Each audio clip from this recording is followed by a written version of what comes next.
previous one, it felt like he was caught in those two minds. He was unsure. He kind of went forward, took a step back, and it rebounded. I completely agree with what you guys are saying, but I'm also going to counter that with an observation. Whenever Fabi played something that Nodirbek maybe wasn't expecting, you do see him sit back in his chair, think, and tank a bit.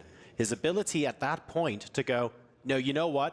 These are two moves. They're both good. Let's just play one. To keep the time pressure on Fabi, I'm sure he's capable of doing that, but we haven't seen that from him so far. Not yet. He'll need to show that to us here and now. Nodirbek, I wonder what opening he's going to go for. It needs to be something different to what we just witnessed. I would be surprised if it's another Sicilian Alpin that we see on the board, or even if it is, he's going to try and switch it up and not go all Alpha Zero so early on as you wait for the first piece. I mean, the tension on this with what's on the line with Magnus, his teammate for Fabi, already through to the quarterfinals. He wants to be there too, and for Team Na'Vi, their hopes only on Nodirbek Abdusatrov. All right. So we're going to get the game up in just a moment. Remember, Fabi bid 7 minutes and 12 seconds, thereby winning draw odds. So what that means, of course, is that Nodirbek will start with 10 minutes on his clock. Fabiano Caruana starts with 7 minutes, 12 seconds, and he has draw odds. If the game ends in a draw, that counts as a win for Fabi. That counts as a win for Team Liquid. So it is absolutely of critical importance that Nodirbek wins this on command with the white pieces. That's just the name of the game when it's Armageddon. And I will say, you know, we speak so much about the momentum shift. Nodirbek did take a crushing victory in game one. It looked like a complete Nodirbek show. But with Fabi getting that opportunity and going ahead to convert that, does the momentum move towards Fabi? And we've got a lot of moves coming in. Oh my goodness, here we go. Here we go. We have had the game starting. It's been a lightning fast beginning to this game as we see all the pieces on the board until the moment we jump in. Knight takes bishop. There's a small imbalance. This came from the Italian game. And against someone with Italian heritage like Fabiano Caruana, will this prove to be an inspired strategy? Now blowing open the center, Nodirbek Abdusatrov. What on earth happened on the clock? You know, with Nodirbek starting with almost a 3-minute advantage, we're talking about an opening, the Italian, which has been played so many times, still in the early stages. He's just let go of half of that clock advantage. Fabi's used less than 1 minute. So, like, Nodirbek here has clearly had a big thing somewhere. That is very interesting indeed. Yeah, it looks like he tanked for a while, a bit earlier in the game. We'll check if those clock times are correct, but for now, Fabiano, burning too much time himself, needs to decide what to do. Does he trade pawns in the center? Does he just sit there and set up the barricades? He's facing the bishop pair. He does open things up, though, the white queen jumping out. And this is so tempting to do, right? Not to keep the tension when a draw is enough for you. You're always attracted to the possibility of trying to liquidate matters, and Fabi goes and does it for the second time, offering a second pawn trade. If this one's captured, the side pawn will come into the game, also destroying Nodirbek's pawn formation. I think he has to keep the tension, Nodirbek. You can't go for pawn takes pawn here. So you're saying that Fabiano, Team Liquid, needs to liquidate this position. It does look like a wise idea. He wants to maybe trade off more material. There is a chance to win a pawn. You can grab the b4 pawn right now due to a pin along the a file, but maybe not the most important pawn to win. You would end up with tripled pawns for black. Fabiano more likely to be looking in the center of the board for the action. And Nodirbek's eyeing some tricks of his own. In a must-win situation, you've got to do that. Pawn takes pawn could potentially also be met by the queen and the bishop lining up. That's a tender spot on f7. Right. Queen b3. You'd hit the pawn on b4, but more importantly, the one next to the black king. That is the weak spot, the weakest spot in chess in general, in most openings. So Fabiano will be watching out for that one. I would assume that he's also looking at bringing his bishop out to neutralize that idea in the near future. And we're talking about the queen potentially moving across, participating in an attack here, but also bear in mind the queen is one of the defenders of the pawn on e4 as well. So white's position isn't without its loose points. Interestingly, shoving the pawn forward here certainly brings about a different set of challenges. And it's Fabi now trying to keep things a little bit more open, a little bit more flowing. He certainly feels like he has a lot more space in the game than the game that he lost. Yeah, that's a great move from Fabiano, trying to clarify, clear the board here, going for some exchanges, but it cost him over 1 minute. That's a huge time investment. There we see bishop for knight trade. We'll see maybe the queen's leaving the board. Which way will Nodirbek recapture? At least now Fabiano, he knows he's got less material to deal with. He's getting closer to the endgame, getting close to safety.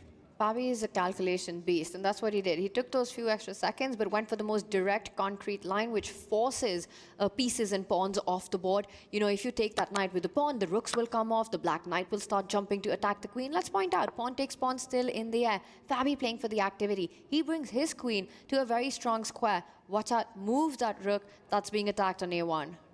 Yep, the white rook is... Comes to mind here, but move Fabi 3.5 minutes, and there's a lot of moves left to be played. If it comes to it, a player like Nodirbek, Abdusattorov, he's an assassin. He's not going to shy away from the possibility of trying to flag the world number 3. Queen D6. We spoke earlier today about queens maybe not the best blockaders of pawns, David, but in this particular instance, he wants to try and stop the activity stone cold. Remember, not necessarily the greatest mindset to be in, but Fabi isn't here to blow Nodirbek off the board with amazing moves and a crushing victory.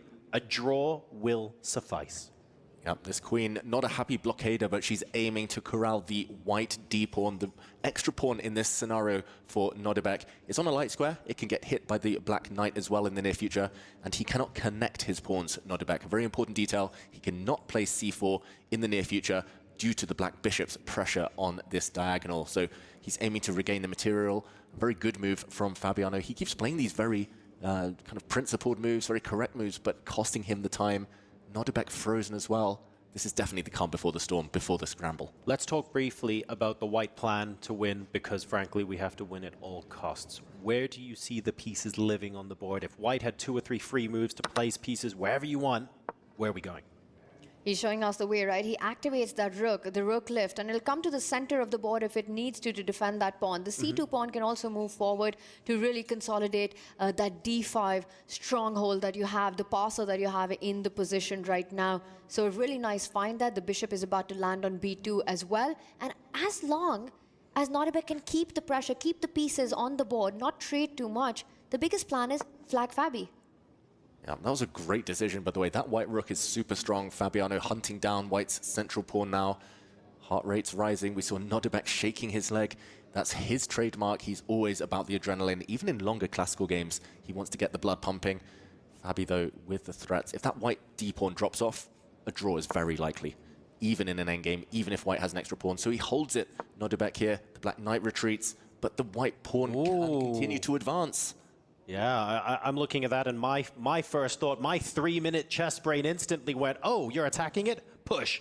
Push harder. And when you're done, push again, because this is looking potentially promising now for Nodirbek. It's looking more than that. The pawn it's not the only one that's going to push. After d6, the knight is forced to move away. The rook is going to land on d5 with a double attack, hitting the queen and the bishop. Nodirbek surprised as well. Has Fabi missed this? He spotted it. Nodirbek, he's going to move his pawn forward. There we go.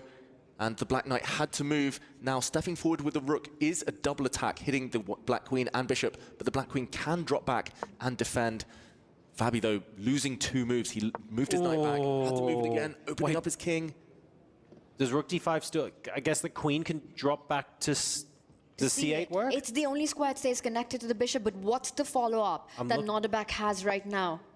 He comes in with the knight instead? Is the follow-up pushing the pawn again? It will be soon. Yeah.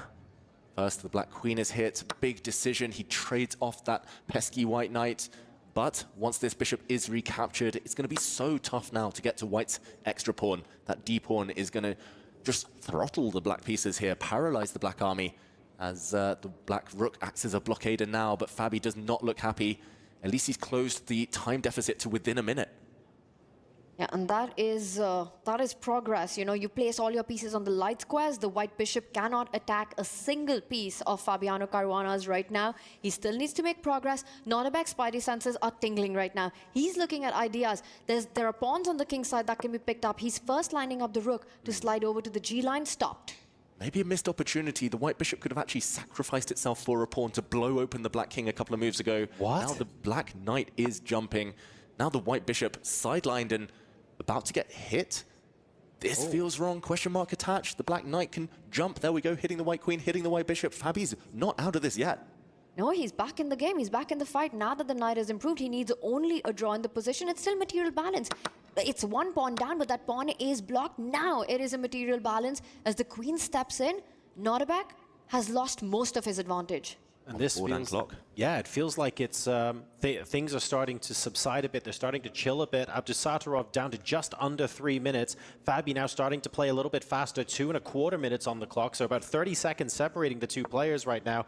But it does feel like the biggest bit of danger is over. That said, that's only so far, because the biggest danger to come is going to be on the clock if we do get into a blitz finish. And as long as that D6 pawn is alive, Fabi is the only one who needs to be careful. He's desperately trying to get the queens off the board, but Nodirbek will not let that happen. He gives a check is blocked. Oh my God, he's made a blunder.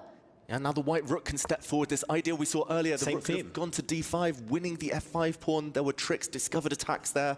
That would have given white a winning advantage, but still in the air. It's the same theme as we saw earlier, and again, earlier he didn't immediately play it. Now he also didn't immediately play it. King G2 instead. Are there options to play it on the next move? No, there aren't, but still maintaining the advantage. King coming up to F3. We're getting really aggro here. Wow, leading from the front, that king, the white king, might continue its journey up the board to the F4 square, but for now, Fabiano is trying to lock down that flank. He is paralyzed, immobilized that black rook, so Fabi just has to wait. Fabi just has to wait, and Nodirbek has to find a way to get his queen onto the other side to infiltrate Black's camp. It starts with a check, falls back, now attacks the B6 pawn. Black is just overloaded. The rook on D7, what rook is even that? Absolutely out of the game. Essentially, Nodirbek has an extra rook in the position. Great call there from Nodirbek. He's going to use his king as a defender. Now the white queen is going pawn hunting. The black queen caught on the wrong side of the board. You can safely pick up this pawn now and restore your earlier material advantage. That's just the first step for Nodirbek. He still needs the breakthrough. Later it will be improving the white rook. But for now, job one done. He's a pawn up, minute up on the clock. And crucially, the plan is getting simpler. We now have a situation where we can start to create multiple weaknesses. We can look at pushing the A pawn and make things uncomfortable on two fronts at once. There are very few complications that can happen now to prevent this win. It's getting closer. The black king out in the open. The white pawn so strong right now. Just no easy moves for Fabiano. That's going to be such a big handicap for him in this ensuing time scramble. And Nodirbek is one of the strongest players in the world when it comes to the dynamics of shuffling around with the major pieces on the board. Somehow, when it's him, it always lands at the right spot. He goes for a queen trade, completely in control in the position. Now the black rook is caught in two minds. If it ever moves, if it ever takes the D pawn, then the B pawn will be the one that falls. This rook endgame, it was the best position Fabi's had in ages, but it's all about the clock now. It's all about the clock, and White's king's coming forward. Lost on the board, lost on the clock. Fabiano Caruana about to get eliminated. If Nodirbek can finish this off, he's so close. Picks up another pawn on the other edge. The H5 pawn weak. This is so easy now for Nodirbek. He's going to slide his rook back to the 5th rank. Everything's defended. Black is a pawn down. The black king is off on a limb, doing nothing offside. He's going to break through on this right flank. The king is coming. Fabiano is desperate now. Beautiful move. That A5 pawn could not have been picked up. King G6 would have won the rook. The king is anyway coming there. Fabiano Caruana knows it. He's giving up hope right now. The last few moments here at the EWC for the world number 3. Last bit of calculation. Nodirbek wonders what will happen if the rooks come off. White is ahead in the race, though. The white king's going to step out of the way, or this pawn is going to push, and the race will begin. And there we go. Nodirbek fist pumping. Fabiano resigns. Nodirbek, Abdusattorov, Navi make their way into the quarterfinals with an Armageddon victory over Team Liquid's Caruana. Absolutely incredible stuff in this final match. There were so many twists and turns. They're very, very solid compared to the topsy-turvy nature of some of the other matches we saw, but nonetheless, a thrilling conclusion. Nodirbek, he took control. He won a pawn early. He nursed it to an advantage. Fabiano, it always felt like he was fishing for the compensation, not quite up to finding that activity, just always a bit lower on the clock as well, and ultimately eliminated.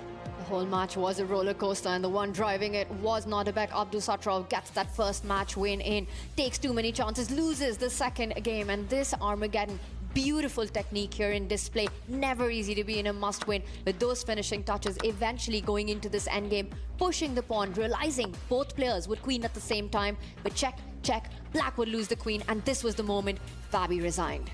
And look, it's all about applying that clock pressure as well, right? There were plenty of ups and downs on the position, on the board, but at the end of the day, under a minute, plays over a minute, makes such a huge difference, especially where there is no increment there. It is brutal, it is cutthroat. This is chess at the Esports World Cup. It's a completely different beast. What a fantastic match that was. Let's go ahead and hear from Nodirbek himself.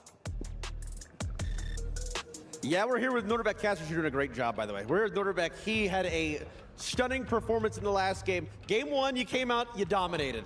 Game 2, it happens. Yeah, I don't know what that opening was. I don't know what you were doing with that right side pawn. I don't know. It happens. That Armageddon came around. You was locked in. It was back and forth for a while. You ended up not winning the black pieces. So you started with white. You pulled it out. How'd that happen?